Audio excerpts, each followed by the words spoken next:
नमस्कार दर्शकों, स्वागत है आपका आज के हमारे कृषि जगत कार्यक्रम में। दर्शकों, जैसा कि आप जानते हैं कि हर कार्यक्रम में हम आपके लिए लेकर आते हैं कृषि और बागवानी और वानिकी से जुड़े हुए विभिन्न विषयों पर ढेर सारी जानकारी। तो इसी क्रम में कार्यक्रमों के इसी क्रम में आज हमारे साथ हैं श्री बलदेव सिंह जी, जो भारतीय कृषि अनुसंधान संस्थान शिमला से हैं और वहाँ पे तकनीकी सहायक के पद पर कार्यरत है। ये हमें आज जानकारी देंगे आज के हमारे विषय पर, जो है कीवी की खेती। तो बलदेव सिंह जी, आपका हमारे कार्यक्रम में बहुत बहुत स्वागत है। धन्यवाद जी। तो जैसे हम विषय पे आए डॉक्टर साहब की कीवी के उत्पादन की जब हम संभावनाएं देखते हैं तो भारत के अंदर क्या संभावनाएं हैं और किस किस तरह से ये उगाया जा रहा है, किन किन राज्यों में उगाया जा रहा है वर्तमान में? अगर आप कीवी के बारे में विश्व की बात करते हैं तो चीन जो है कीवी उत्पादन में सबसे बड़ा योगदान चाइना का रहता है। और अगर आप भारत की बात करते हैं कीवी के उत्पादन में, तो भारत में लगभग 16,000 मीट्रिक टन जो है ये कीवी उत्पादन करता है हमारा भारत देश।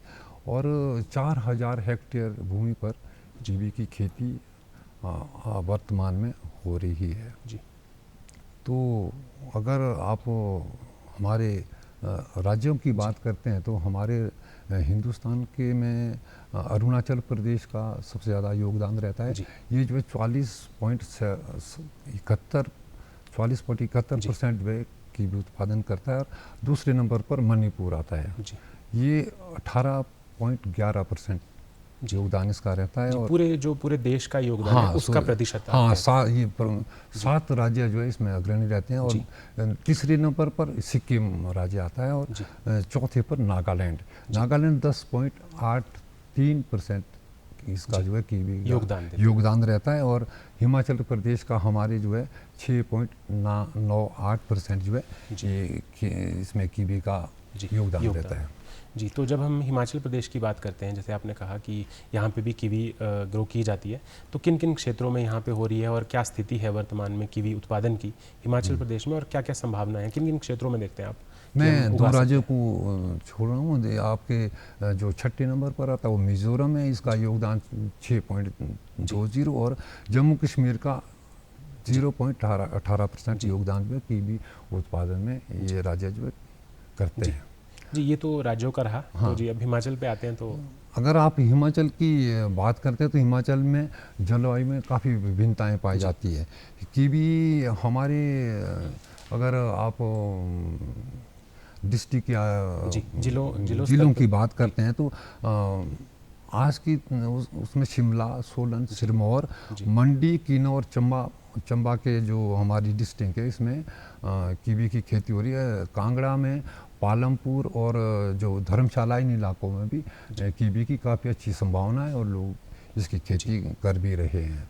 तो अगर आप इसके जो फल की बात करते हैं तो जिस तरह से मैंने आपको बोला कि जो मौसम जलवायु का विभिन्नताएं रहती है इसमें, ये फल जो है नवंबर से दिसंबर मध्यम तक जो है पक के तैयार हो जाता है। तब तक जो हमारे शीतोष्ण फल जो बाज़ार में बिक गए होते हैं और इसकी काफ़ी अच्छी संभावना रहती है कि हम कीवी की खेती की तरफ ज़्यादा जागरूक बने और हमारे जो बागवान भाई हैं वो भी इसकी खेती पर ज़्यादा दें और ज़्यादा खेती करें। हाँ जी। कीवी की। तो जी, जैसे हम बात करते हैं सर कि कीवी जो है आजकल बड़ा पॉपुलर हो रहा है, लोगों में जनमानस देख रहे हैं कि उसमें बहुत सारी जो है विशेषताएं हैं, क्योंकि फलों में हम देखते हैं कि फल तो हम खाते ही हैं। हाँ। तो इसमें कीवी क्या योगदान देता है अगर हम सेहत का, स्वास्थ्य की बात करें? हाँ, कीवी में एक तो इस जो फल की विशेषता इसमें एक विटामिन सी काफ़ी मात्रा में रहता है और दूसरे और भी तत्वों जो काफ़ी प्रचुर मात्रा में रहते हैं। सबसे ज़्यादा विटामिन सी के लिए बड़ा हमारा जो है शरीर के लिए रहती है विटामिन सी की जो, और जैसे हम देखते हैं एंटीऑक्सीडेंट्स होते हैं। जो बाकी फ्रूट्स में जो फाइबर है वो फाइबर भी ज़्यादा रहता है, इसमें भी रहता है। जी। तो कीवी में जब हम बात कर रहे हैं सर, तो प्रवर्धन की हम बात करते हैं, तो कैसे प्रवर्धन किया जाता है कीवी का? अगर आप कीवी के प्रवर्धन की आप प्लांट पौधों को उगाना चाहते हैं या बगीचों में लगाना चाहते हैं तो इसमें 2 तरह से आप जो है पौधे का नर्सरी का उत्पादन कर सकते हैं। पहले तो आप अगर आपको जल्दी आपको पौधों को बगीचे में अपने लगाना है तो ये कटिंग की विधि द्वारा भी लगाया जा सकता है इसको। कटिंग में आपको 6 से 9 इंच तक एक जो बड स्टिक रहती है, आप कलम उसको कह सकते हैं हिंदी में कलम, और वो उसे आप पौधों से काट कर उसको जब आप अपने अच्छे सोर्स से कहीं से लाएंगे तो इसके लिए आपको एक पहले तो एक क्यारियाँ खेत बड़े अच्छे तरीके से उसको काफ़ी मतलब हल चलाकर या क्या एक बेड बनाना बेड बना के उसमें पूरा गोबर की अच्छी मात्रा डालकर गली सड़ी खाद हो, तो उन कलमों को लगाने से पहले आपको खेत की तैयारियां करनी पड़ेगी और फिर उसके बाद आपको किसी अच्छे सोर्स से जो है अच्छी किस्म की कीवी के जो पौधे आपने तैयार करने कटिंग से, वो आपको एक देखना पड़ेगा कि आप कहाँ से उस कलम को लगाने के ला रहे हैं। अगर आपके पास कोई इस तरह का सोर्स है तो आप जैसे आपके ये राज्य के विश्वविद्यालय हैं और यहाँ पर कई शोध संस्थान हैं, उससे भी आप ये कीवी की कटिंग पर ले सकते हैं। जी, तो जैसे सर हम प्रवर्धन की विधियों पे आते हैं, जैसे आपने तो कहा एक की कटिंग से होती है, क्या इसके कोई बीज भी होते हैं, क्या बीजों के माध्यम से भी उगती है? इसको बीज के माध्यम से भी आप उगा सकते हैं, पर वो उसका जो थोड़ा प्रोसेस है वो लंबा रहेगा। आपको पहले तो एक साल बीज को बोना है, फिर वो जब पेंसिल साइज की वो उसकी जो पौध तैयार होगी 1 साल के बाद, फिर आपको उसमें ग्राफ्टिंग करनी पड़ेगी, क्योंकि उसमें जो आप जो किस्में उगाना चाहते हैं उसके लिए ग्राफ्टिंग करना बड़ा जरूरी है आपको रहेगा। तो उसके जो हमने लगा दी है कटिंग जो हमारी बन गई है, उसके ऊपर आपको ग्राफ्ट अलग से किसी अच्छी वैरायटी का करना। हाँ, अच्छी वैरायटी का जो आपको करना पड़ेगा। अगर आप कलमों द्वारा कलमों से जो अगर आप पौध तैयार करना चाहते हैं तो वो उसमें आपको बेड बनाना है, एक मीटर बाई 1 मीटर का बना लो। फिर जो आपको वो कलमें लगानी है तो उसमें कम से कम उन कलमों में 4 जो है एक बड जो आप बोलते हैं उसको कलियां रहनी चाहिए, उसमें आंखें बोल सकते हैं आप। जी, आंखें कह सकते हैं। हाँ, उसमें 4 आंखें कम से कम एक जो आप कलम लेते हैं उसमें होनी चाहिए। और जब आपने उसको क्यारियों में लगाना है, रोपना है, तो आप पौधे की कलम से कलम की दूरी रहेगी 4 बाई 6 इंच दूरी पर। 4 इंच आप ऐसे लगाएंगे और 6 इंच की बेड से मतलब रो टू रो वो 6 इंच की दूरी पर लगाना है। और उसके लिए आपको कलमों को लगाने से पहले जब आप कलमें लाते हैं तो एक रूटिंग हार्मोन जिससे वो उसको जड़ों के लिए वो रूटिंग हार्मोन जो उस बड स्टिक में लगाना उससे उसको आपको उपचारित करना जरूरी रहेगा। फिर आप जब कलम को आप लाएंगे तो आपको उसमें एक चीरा भी लगाना है, जिस तरफ से आपने रोपित करना है उसको उसमें 1 इंच से आप चीरा लगाएंगे 2 या 3। फिर उस जो आपको रूटिंग हार्मोन है आपके पास उससे उपचारित करके आप उसको क्यारियों में लगा सकते हैं। जी, तो जैसे आपने ऐसा रूटिंग हार्मोन की बात की, तो इसमें जो कट लगाना होता है उसके बाद आप उसके बाद कट लगाने के बाद आप उसको उस रूटिंग हार्मोन से उपचारित करें और वो फिर लगाने के लिए तैयार रहेंगे। जब आप उसकी क्यारियां बनाएंगे तो वो जमीन के तल से कम कोई 3 इंच ऊपर को आपको जो मिट्टी का वार है ऊपर को रखना है, ताकि उसमें आपकी जो पानी की जो सिंचाई नमी जो बरकरार रहे।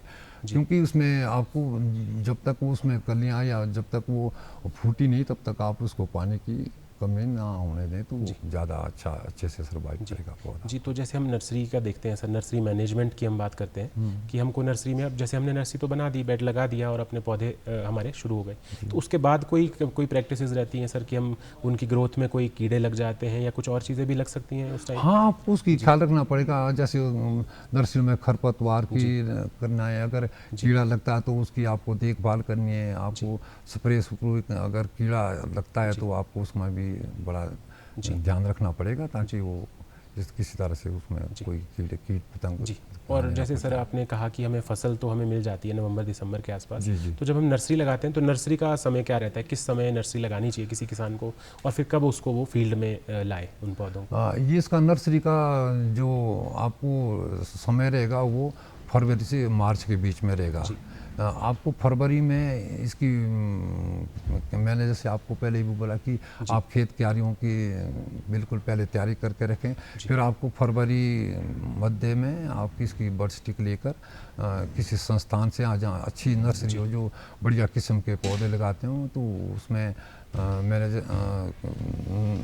किस्म वाइज आपको जो भी लगानी है, अगर आप किस्मों की बात करते हो काफ़ी अच्छी किस्में इसमें हैं, 5-6 जो बड़ी अच्छी किस्मों की, जिसमें फ्रूट साइज़ भी काफ़ी बड़ा रहता है और उसमें जो मिठास वगैरह उसमें भी आप काफ़ी अच्छी। तो जैसे आप कह रहे हैं कि उत्तम कोटि की जो हमें वैरायटीज़ हैं वो चाहिए, तो ये, और अगर आपने जो रूटिंग हार्मोन की बात की जो उसमें पहले पड़ता है, तो ये हम कहाँ से प्राप्त कर सकते हैं? क्या ये जो आपके शोध संस्थान है, क्या आपका संस्थान भी इसे देता है?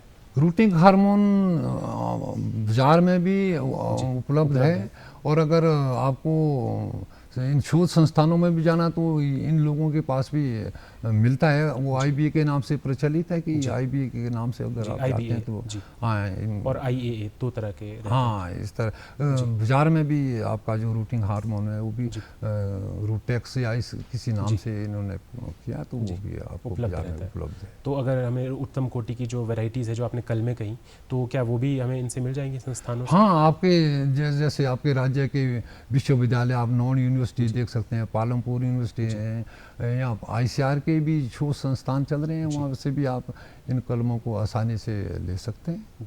जी। तो सर, जैसे हमने जो नर्सरी है उसमें डेवलप कर दी कटिंग से या सीड के किसी भी मेथड से, तो हम जब उसको रोपित करना है, अब रोपण की विधियां क्या है सर? उसको जब फील्ड में लाएं तो किस तरह से उसे रोपित किया जाए? ट्रांसप्लांटिंग जिसको कहते हैं। ट्रांसप्लांटिंग आपको 1 साल तो उसको अच्छे से करना। जो आपने क्यारियों में ये कलमें लगाई, उसमें मई जून से उसमें जो कलियां फूटनी शुरू हो जाएगी, तो ये फिर लास्ट में आपको फरवरी मध्य में जो गड्ढों की तैयारियां आपको शुरू करनी पड़ेगी।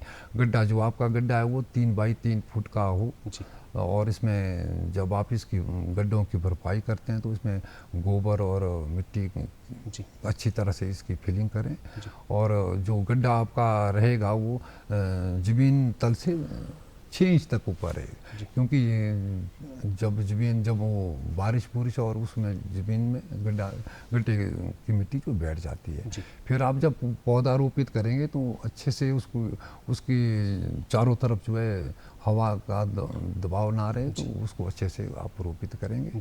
और जो पौधे से पौधे की आपकी दूरी रहेगी वो 6 बाई 4 मीटर, पौधे से पौधे की दूरी 6 मीटर, और रो टू रो जो आपका रहेगा वो 4 मीटर की दूरी पर आप कीवी के पौधे को लगाएं, प्रत्यारोपित करें। जी। तो जब हम देखते हैं सर कि हमने प्रत्यारोपित कर दिया है, तो उसके बाद एक पर्टिकुलर हाइट होती है जब तक उसको हमें देखना है, तो उस टाइम तक कब तक वो सपोर्ट मांगती है? क्योंकि वो तो आप देखते हैं कि बेलनुमा पौधा रहता है जी, तो कैसे उसकी देखभाल करते हैं? जब आप पौधे की 1 साल तक वो पौधा जब बढ़ोतरी में आएगा तो आपको उसके किसी सहारा उसको देना जरूरी है। तो जब 3 या 4 साल तक आपको उसी सहारे के उसमें रहना, उसके बाद जब 6 फुट तक वो झाड़ीनुमा उसकी बेल जाती है, तो आप इसमें जो आपका ये टेलीफोनिक एक सिस्टम आता है उसको, और उसके एक जाला सा बनता है, आपने कभी देखा होगा? जी, जैसे हम देखते हैं कि वो एक ट्रेलिस सिस्टम रहता है कि लोहे की बार्स पे हम देखते हैं कि वो बेलें लगाई रहती हैं। उस तरह से आपको इसमें जो है वो आपको लगानी पड़ेगी। तो इसे जो है वो एक तो आपका जो उसकी बेलें जब उसके चारों तरफ झुकेगी तो एक तो आपका फल तोड़ने की बड़ी आसानी रहेगी, और परागण में भी वो सहायक रहता है, और उसमें किसी तरह का ज़मीन से बहुत अच्छे से उसमें जो फ्रूटिंग वगैरह की दिक्कत नहीं आती है। तो जैसे सर आपने जलवायु की बात की अभी तक, जैसे हम बात कर रहे थे कि कीवी जो है हमारे जैसे क्षेत्र हैं, जैसे नॉर्थ ईस्ट हो गया या हमारा क्षेत्र हो गया, तो क्या बाकी जो निचले प्लेन्स के हैं उसमें भी क्या स्कोप है इसकी? इस तरह की भी किस्में ईजाद की है यूनिवर्सिटी ने अपने शोध कार्य से। जैसे आप मैदानी इलाकों की बात किए तो एक एबर्ट किस्म की जो आपकी किस्म है वो गर्म इलाकों के लिए भी रिकमेंड करते हैं। बाकी मध्यम वर्गीय जो आपके क्षेत्र है उसमें हैवर्ड है, मोंटी है, ब्रूनो है, इस तरह की किस्में हैं जो मध्यम वर्गीय और हाई एल्टीट्यूड पर भी उगती हैं वो इसमें। जी, तो जैसे सर आपने परागण की बात की, तो हम देखते हैं कि किस तरह का पौधा रहता है परागण में, क्योंकि हमें चाहिए होता है कि वो नर और मादा टाइप के फूल जो हैं वो अगर एक ही पौधे पे आ जाएं तो ज़्यादा अच्छा है। तो पर परागण इसमें किस तरह का सिस्टम रहता है कीवी में? कीवी के पौधों में परागण का बड़ा महत्व एक योगदान है। इसमें आपको वो एक चौथाई भाग जो है आपको नर पौधा आपको लगाना है। जी, मतलब इसमें अलग-अलग रहते हैं नर और हाँ, मादा के जो इसमें पौधे? मेल और फीमेल का अलग अलग रहता है। जो मेल पौधा होगा वो आपको 4 पौधे आप कीवी के लगाते हैं तो जी, पांचवा आपको वो जो है मेल कीवी लगाने का प्लांट जो है लगाना है। जी, मतलब 4% आपको लगाना पड़ेगा, जी। क्योंकि मतलब हर 4 मादा हर पौधों के 4 बाद पौधों के बाद एक आपको एक नर। मेल प्लांट जो है पॉलिनेशन के जी, लगाना पड़ेगा। जी, अगर उसमें कुछ आप कमी करते हैं तो फिर परागण में बड़ी दिक्कत आती है और फिर जी, फ्रूटिंग जी। सेटिंग में बड़ी दिक्कत है। जी, तो जैसे 1/4 आपको लगाना जब ही हम चाहिए। सर देखते हैं कि पौधा जो है वो बड़ा हो गया है और हमने बेल उसमें जो वायर सिस्टम आपने कहा उस पे कर दिया है, तो उसमें क्या कोई ग्राफ्टिंग की विधि है, कुछ अलग तरीके से करते हैं? और प्रूनिंग की कैसी विधियाँ रहती हैं सर? कैसे उसको आगे बढ़ाते हैं? हाँ, वो उसमें फल बढ़ोतरी के लिए इसकी जो आप प्रूनिंग की बात करते हैं, इसमें आपको जनवरी फरवरी महीने में प्रूनिंग करनी है। जी, जो आपकी इसमें फ्रूट में जो आपकी टहनियाँ रहेगी, जी, जिसको आप स्पर भी बोलते हैं हिंदी जी, में, जो उसमें आपको पाँच पाँच आंखें रखनी है, 5 जी, पर रखने हैं। उसके बाद जो उससे आगे जो उसकी एक्स्ट्रा बढ़ोतरी है उसको आपको रिमूव कर देना है, कैंची से काट देना है। जी, जो इसमें फल लगने की विधि है, वो जो नई कलियां इसमें फूटती हैं, जिसमें आप पत्तियां जी, कलियां, उसके बाद उन पत्तियों में जो नई शूट्स आती है उसमें फ्लोरिंग होती है और उसी में ही आगे फल लगते हैं। जी, ये नहीं है कि आपने वो जो 5 आंखें छोड़ी उसी में फ्लावर आएगा, नहीं। इसमें जो न्यू ग्रोथ आती है, मतलब जो नई टहनियाँ बनेगी उस आँख से, उसमें उसमें जाकर फ्लोरिंग आपकी लगती है और जी, फिर उसमें जो है जी, आपका फल सेट होता है। जी। तो जैसे सर कोई जैसे बगीचा लगा है कीवी का, तो उसमें जब हम मृदा की भी बात करते हैं तो मृदा का कुछ स्पेसिफिक रिक्वायरमेंट रहती है कि किस तरह की मिट्टी चाहिए, या उसमें कोई पीएच का रहता है, या किस तरह से रहता है उसका सर? पीएच भी आपको चेक कराना चाहिए। 7 और 6 के बीच अगर पीएच रहता तो ज़्यादा अच्छा रहता है। जी, और इसके लिए बड़ी दोमट मिट्टी और गोबर से मिली हुई जी, मिट्टी आप जो डालते हैं तो गोबर का भी अच्छा मिश्रण इसमें होना चाहिए। जी, और पीएच भी अब हमारे इधर आपके एग्रीकल्चर जी, डिपार्टमेंट जीबी मिट्टी की जांच करता है, जी। आप वहाँ उसको चेक जी, करा मतलब सकते पहले हैं। जो है अगर कोई किसान जो है बगीचा लगाना चाहता है या बागवान भाई, तो वो उसकी मृदा की भी जांच मृदा उसको की भी आवश्यक जांच है। करें तो ज़्यादा उचित जी, रहता है। क्योंकि सभी पौधों में हमें मृदा की जांच जांच तो करवा आवश्यक लेनी ही। चाहिए जी। जी, तो सर इसमें कोई जैसे स्कीम्स भी चलती हैं, सॉइल हेल्थ कार्ड वगैरह, तो उसका भी कुछ रोल रहता है इसमें कि कैसे किया जाता है कार्ड्स के माध्यम से? जैसे हम बोल रहे हैं सॉइल हेल्थ कार्ड बन रहे हैं सर आजकल, जो केंद्र सरकार की स्कीम्स है, तो उस कार्ड के थ्रू क्या आपके यहाँ भी होती है, आपके संस्थान में भी होती है मृदा की टेस्टिंग, या नहीं, दूसरी? हमारे यहाँ इस तरह की कोई सुविधा नहीं है जी, हमारे संस्थान में। तो ये बेहतर रहेगा कि एग्रीकल्चर जी, डिपार्टमेंट वालों की जी, जो स्थानीय यहाँ विभाग के, स्थानीय विभाग से आप मिट्टी की जांच जी, करवा दें चाहे तो हॉर्टिकल्चर के या और हॉर्टिकल्चर एग्रीकल्चर के डिपार्टमेंट जो भी रीजनल करता है, स्टेशंस हैं बागवानी या विभाग विभाग भी हैं। करता है, और एग्रीकल्चर डिपार्टमेंट किसी विभाग का जी, बालगंज में जो संस्थान है वो भी जी, मिट्टी की जांच करता है। जी। तो सर जैसे हम देखते हैं कि जो केंद्र सरकार है या राज्य सरकारें हैं देश भर में, वो फोकस करती हैं कि स्वरोजगार और आय वृद्धि की ओर, जब हम बात कर रहे हैं किसान की, तो आय वृद्धि के सोर्स के तौर पे आप कैसे देखते हैं कीवी को? क्योंकि कीवी एक उभरती हुई फसल है, आप कह रहे थे हिमाचल प्रदेश में 6.7 या 8% जो है योगदान है पूरे देश भर की जो प्रोडक्शन है उसमें। तो हिमाचल का कैसे देखते हैं आप कि कीवी किस तरह से आय वृद्धि में योगदान कर सकती है? कीवी का नौजवानों को मैं बताना चाहता हूँ कि बहुत बड़ा इसमें फ़ायदा होता है किसानों को और बागवानों को। जी, आप देखेंगे कि जो ये प्राइवेट नर्सरियाँ या जो संस्थान है, ये 150 से 250 रुपये तक एक पौधे की जी, कीमत रखते हैं। जी, और अगर कीवी फल की आप बात करते हैं तो ये 100 से 250 रुपये तक पर केजी इसकी कीमत रहती है। जी, बाज़ार में भी आपने देखा होगा कि काफ़ी जी, अच्छे इसके दाम मिलते हैं। जी, और ये इस फल की अगर आप सेल्फ लाइफ की भी बात करते हैं तो ये नॉर्मल टेम्परेचर पर भी 1 से 1.5 महीने तक इसको स्टोर कर इसका सकते भंडारण कर सकते हैं, और इसमें कोई आपको किसी अलग मतलब से कोई कोल्ड कोल्ड स्टोर में स्टोरेज रखने की की या ज़रूरत ऐसी नहीं ज़रूरत पड़ती नहीं है है। आपको। जी तो आपको इसको अच्छे से पैकिंग और ग्रेडिंग अगर आप मार्केट में इसको ले जाते हैं तो इससे भी अच्छे दाम मिल सकते हैं। आप होटलों की बात करते हैं तो जैसे बड़े बड़े होटलों में तो इसका दाम 1000 से 1500 रुपये किलो तक भी जाता है। तो इसमें तो बहुत ज़ाहिर अच्छे तौर से कि स्वास्थ्य के लिए भी ये स्वास्थ्य फल के लिए भी अच्छा है, बहुत अच्छा है। और जी, और मार्केट भी इसका उभर रहा है धीरे धीरे। इसमें आप इसका जैम बनाकर भी अभी आपने बाज़ारों में देखा होगा कि जैम्स हैं, काफ़ी जेलीज़ आती जेली हैं। है, काफ़ी अच्छा रहता है। जूस की उस पर भी इसको लोग यूज़ करते जी हैं। बड़े अच्छे इसके जो है इसमें प्रचुर मात्रा में विटामिन सी, अन्य तत्व भी काफ़ी अच्छे रहते हैं जो आदमी की सेहत के लिए काफ़ी जी। फ़ायदेमंद रहते और हैं। ज़ाहिर तौर से है कि जब इतना मार्केट है सर, तो क्योंकि मार्केट डेवलप हो रहा है धीरे धीरे, तो किसान को भी उसका जो फ़ायदा है वो मिलता रहेगा, क्योंकि वो आय में एक अलग सोर्स बन जाता है उसके लिए, कीवी का भी। क्योंकि अदरवाइज़ हिमाचल में देखते हैं तो हम देखते हैं कि सेब और बाकी सारे फल तो किए जाते हैं, पर जो कीवी है अभी उतना ज़्यादा प्रोमिनेंट नहीं है, तो कम लेवल पे उगाया जा रहा है। तो आप क्या समझते हैं कि क्या किया जाना चाहिए इसको बढ़ावा देने के लिए? अभी मैंने आपको पहले बोला कि इसके पौधे इतने ज़्यादा मुश्किल भी उगाने नहीं है। अगर आप एक बड स्टिक की भी बात करते हैं तो वो जो संस्थान है उसमें 10 से 15 रुपए तक जो एक बड स्टिक आपकी रहती है, और उसमें खर्चा ज़्यादा नहीं है आता है। अगर आप एक साल भर उसको आप देखेंगे तो पानी की इसमें नमी बरकरार रहनी चाहिए। बाकी गोबर, मैंने आपको पहले बोला कि गोबर डालते हैं तो इसमें कोई इतना ज़्यादा खर्चा आपका आता नहीं है।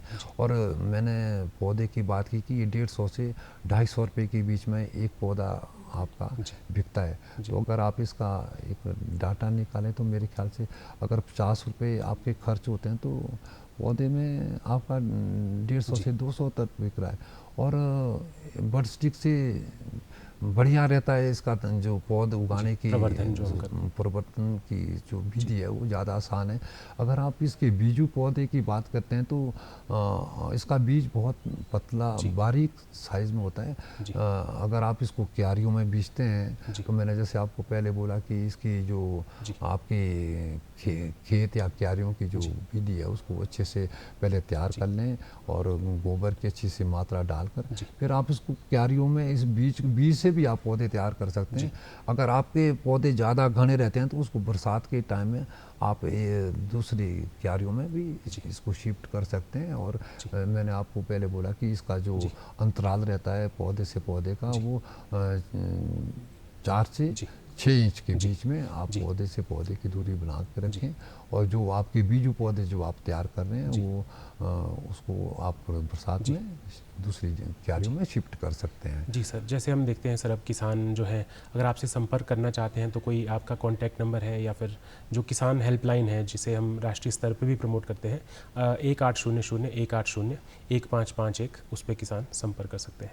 जी, तो यदि आपका कोई संपर्क हो तो सर आप बताएं। आप मेरा संपर्क नंबर लिख सकते हैं 94 180 21989 जी, 94 180 21 989 जी। तो डॉक्टर साहब, आप हमारे कार्यक्रम में आए, आपका बहुत बहुत धन्यवाद। और दर्शकों, आपसे मिलेंगे इसी कार्यक्रम के अगले अंक में। तब तक के लिए नमस्कार।